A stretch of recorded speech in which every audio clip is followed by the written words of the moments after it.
ஸ்பேஸில் வந்து பிரதானமாக ரெண்டு விடயம் இருக்குது. ஒன்று வந்து டார்க் மேட்டர், இன்னொன்று வந்து டார்க் எனர்ஜி. இதில் வந்து டார்க் மேட்டர்னு சொன்னால் என்ன, டார்க் எனர்ஜின்னு சொன்னான்னு சொல்லி பார்க்க போகிறோம். இதில் டார்க் மேட்டர் அப்படின்றது இழுத்து பிடிக்கிறது, டார்க் எனர்ஜி அப்படின்றது விளக்குறது. இந்த டார்க் மேட்டர் அப்படின்றது வந்து கண்ணுக்கு தெரியாது.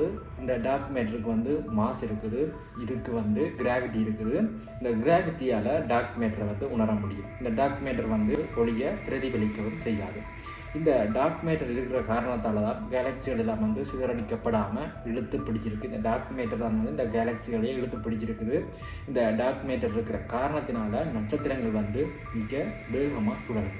இதே நேரத்தில் டார்க் எனர்ஜி அப்படின்றது வித்தியாசமானது. டார்க் எனர்ஜி அப்படின்றது வந்து ஒரு எனர்ஜி. இப்போ டார்க் மேட்டரில் பார்த்தீங்கன்னு சொன்னால் அங்கே எனர்ஜி இல்லை, அங்கே மாஸ் இருக்குது, கிராவிட்டி இருக்குது, எனர்ஜி இல்லை. இந்த டார்க் எனர்ஜியில் வந்து டார்க் எனர்ஜிக்கு மாஸ் கிடையாது, இது வந்து ஒரு எனர்ஜி. இந்த டார்க் எனர்ஜி வந்து கிராவிட்டிக்கு எதிரானது, அங்கே கிராவிட்டி அப்படின்றது இல்லை. இந்த டார்க் எனர்ஜி காரணமாக பிரபஞ்சம் வந்து விரிவடைஞ்சு கொண்டு போகுதுன்னு சொன்னால் டார்க் எனர்ஜி அப்படின்றது விளக்குறது. அப்போது ஒரு புஷ் பண்ணுற மாதிரி இந்த டார்க் எனர்ஜி காரணமாக பிரபஞ்சம் வந்து விரிவடைஞ்சு கொண்டு போகுது.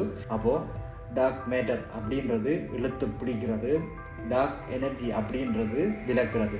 டார்க் மேட்டர் காரணமாக யூனிவர்ஸில் இருக்கிற கேலக்சிகள் எல்லாம் சிதறடிக்கப்படாமல் இழுத்து பிடிச்சிருக்குது இந்த டார்க் மேட்டர். டார்க் எனர்ஜி காரணமாக பிரபஞ்சம் வந்து செகண்டுக்கு செகண்ட் விரிவடைஞ்சு கொண்டு போகுது.